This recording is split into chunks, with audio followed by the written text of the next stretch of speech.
ദൈവനാമം വാഴ്ത്തപ്പെടുമാറാകട്ടെ. കർത്താവിൻ്റെ വിശുദ്ധ നാമത്തിൽ നിങ്ങളെല്ലാവർക്കും അനുഗ്രഹപൂർവമായ നല്ല ഒരു പ്രഭാതം ആശംസിക്കുന്നു. തീരം ഡെയിലി ബൈബിൾ മെഡിറ്റേഷൻ എന്ന ഈ ആത്മീയ യാത്രയിലേക്ക് നിങ്ങളെ എല്ലാവരെയും സ്നേഹത്തോടെ സ്വാഗതം ചെയ്യുകയും ചെയ്യുന്നു. നമുക്ക് ലഭിച്ചിരിക്കുന്ന ഈ പുതിയ പ്രഭാതത്തിനായി നമ്മുടെ കർത്താവിനോട് നമുക്ക് നന്ദി പറയാം. രാത്രിയുടെ ഇരുളിൽ നമ്മെ കാത്തു സൂക്ഷിക്കുകയും ഈ പുതിയ ദിവസത്തിൻ്റെ വെളിച്ചത്തിലേക്ക് നമ്മെ നയിക്കുകയും ചെയ്ത ദൈവത്തിന് സകല മഹത്വവും സമർപ്പിക്കാം. ഇപ്പോൾ നമ്മുടെ ഹൃദയങ്ങളെ ശാന്തമാക്കി ഈ പ്രഭാതത്തിൽ ദൈവത്തിൻ്റെ വിശുദ്ധ വചനത്തിലേക്ക് നമുക്ക് പ്രവേശിക്കാം. ഒരു നിമിഷം നമുക്ക് പ്രാർത്ഥിക്കാം. കരുണാമയനും സ്നേഹവും നിറഞ്ഞവനുമായ ഞങ്ങളുടെ സ്വർഗസ്ഥ പിതാവാം ദൈവമേ, അങ്ങയുടെ മഹത്വമുള്ള സന്നിധിയിലേക്ക് ഞങ്ങൾ താഴ്മയോടെ കടന്നു വരുന്നു. ഈ പ്രഭാതത്തിൽ ഞങ്ങൾ കേൾക്കുന്ന തിരുവചനങ്ങൾ ഞങ്ങളുടെ ഹൃദയങ്ങളെ സ്പർശിക്കട്ടെ.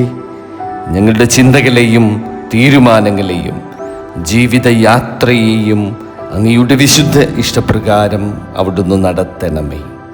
അങ്ങേയ്ക്കായി സമർപ്പിക്കപ്പെട്ട ഒരു ജീവിതം നയിക്കുവാൻ ഞങ്ങളെ എല്ലാവരെയും അവിടുന്ന് സഹായിക്കണമേ.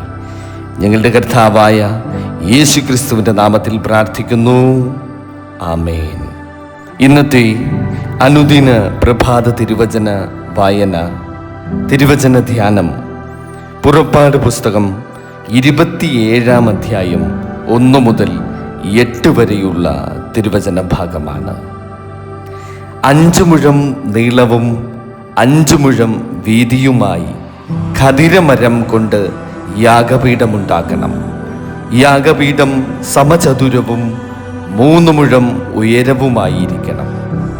അതിൻ്റെ 4 കോണിലും കൊമ്പുണ്ടാക്കണം. കൊമ്പ് അതിൽ നിന്നു തന്നെയായിരിക്കണം. അത് താമ്രം കൊണ്ട് പൊതിയണം. അതിലെ വെണ്ണീരെടുക്കേണ്ടുന്നതിന് ചട്ടികളും അതിൻ്റെ ചട്ടകങ്ങളും കിണ്ണങ്ങളും മുൾക്കൊളുത്തുകളും തീ കലശങ്ങളും ഉണ്ടാക്കണം. അതിൻ്റെ ഉപകരണങ്ങളൊക്കെയും താമ്രം കൊണ്ട് ഉണ്ടാക്കണം. അതിന് താമ്രം കൊണ്ട് വലപ്പണിയായി ഒരു ജാലകമുണ്ടാക്കണം. ജാലകത്തിന്മേൽ 4 കോണിലും 4 താമ്ര വളയമുണ്ടാക്കണം. ജാലം യാഗപീഠത്തിൻ്റെ പകുതിയോളം എത്തും വണ്ണം താഴെ യാഗപീഠത്തിൻ്റെ ചുറ്റുപടിക്ക് കീഴായി വയ്ക്കണം. യാഗപീഠത്തിന് ഖദിരമരം കൊണ്ട് തണ്ടുകൾ ഉണ്ടാക്കി താമ്രം കൊണ്ട് പൊതിയണം. തണ്ടുകൾ വളയങ്ങളിൽ ഇടണം. യാഗപീഠം ചുമക്കുമ്പോൾ തണ്ടുകൾ അതിൻ്റെ 2 ഭാഗത്തും ഉണ്ടായിരിക്കണം. പലക കൊണ്ട് പൊള്ളയായി അതുണ്ടാക്കണം. പർവ്വതത്തിൽ വച്ച് കാണിച്ചു തന്ന പ്രകാരം തന്നെ അത് ഉണ്ടാക്കണം. ആമേൻ, ഹല്ലേലൂയ. പ്രിയ ദൈവമക്കളെ, ഇന്നത്തെ ഈ തിരുവചന ഭാഗത്തിൽ നാം കാണുന്നത് ഹോമയാഗപീഠത്തിൻ്റെ നിർമ്മാണത്തെക്കുറിച്ചാണ്. സമാഗമന കൂടാരത്തിൻ്റെ പ്രാകാരത്തിൽ സ്ഥാപിക്കപ്പെട്ട ഈ യാഗപീഠം ദൈവത്തോട് അടുക്കുന്നതിനുള്ള സമർപ്പണത്തിൻ്റെയും പ്രായശ്ചിത്തത്തിൻ്റെയും അടയാളമായിരുന്നു. യാഗപീഠത്തിൽ അർപ്പിക്കപ്പെട്ട യാഗങ്ങൾ മനുഷ്യൻ്റെ പാപത്തിന് പരിഹാരം ആവശ്യമാണെന്ന് ഓർമ്മപ്പെടുത്തുന്നു. പഴയ നിയമപുസ്തകത്തിലെ ഈ യാഗക്രമങ്ങൾ പിന്നീട് വരുവാനിരുന്ന പരിപൂർണ യാഗമായ യേശുക്രിസ്തുവിൻ്റെ ബലിയെ സൂചിപ്പിക്കുന്നു. കാൽവരി ക്രൂശിൽ യേശുക്രിസ്തു തൻ്റെ ജീവൻ നമുക്കായി സമർപ്പിച്ചു. അതിലൂടെ നമുക്ക് പാപക്ഷമയും ദൈവവുമായുള്ള പുതിയ ബന്ധവും ലഭിച്ചു. ഈ വചനഭാഗം നമ്മോടും ഒരു ചോദ്യം ചോദിക്കുന്നുണ്ട്.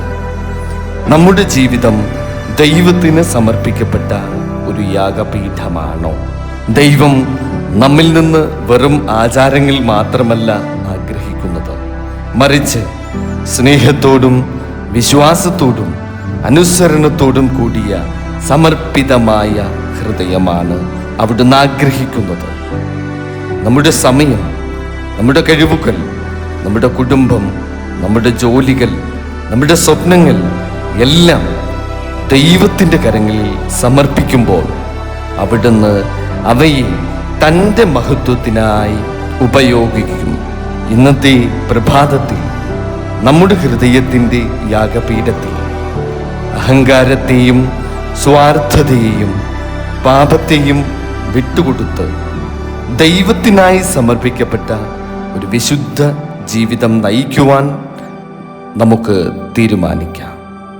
ഒരു നിമിഷം നമ്മുടെ കണ്ണുകൾ അടച്ച് നമുക്ക് പ്രാർത്ഥിക്കാം. സ്നേഹമുള്ള കർത്താവേ, ഇന്നത്തെ തിരുവചനത്തിലൂടെ ഞങ്ങളോട് സംസാരിച്ചതിനായിട്ട് നന്ദി പറയുന്നു. ഞങ്ങളുടെ ജീവിതം അങ്ങേക്ക് പ്രസാദകരമായ ഒരു സമർപ്പണ യാഗമായി മാറണമേ. ഞങ്ങളുടെ ഹൃദയങ്ങളിലുള്ള അശുദ്ധമായ ചിന്തകളും സ്വാർത്ഥമായ ആഗ്രഹങ്ങളും അവയൊക്കെ നീക്കി അങ്ങേ സ്നേഹിക്കുന്ന ശുദ്ധമായ ഒരു ഹൃദയം ഞങ്ങൾക്ക് നൽകണമേ. ഈ വചന സന്ദേശം കേൾക്കുന്ന ഓരോ വ്യക്തികളെയും തമ്പുരാനെ അവിടുന്ന് അനുഗ്രഹിക്കണമേ. അവരുടെ കുടുംബങ്ങൾ, അവരുടെ ജോലികൾ, അവരുടെ പഠന മേഖലകൾ, അവരുടെ ആരോഗ്യസ്ഥിതി, അവരുടെ സാമ്പത്തിക ആവശ്യങ്ങൾ എന്നിവയിൽ അങ്ങയുടെ കരുണയും കരുതലും അനുഭവിക്കുവാൻ തമ്പുരാനെ അവിടുന്ന് ഇടയാക്കുമാറാകണമേ.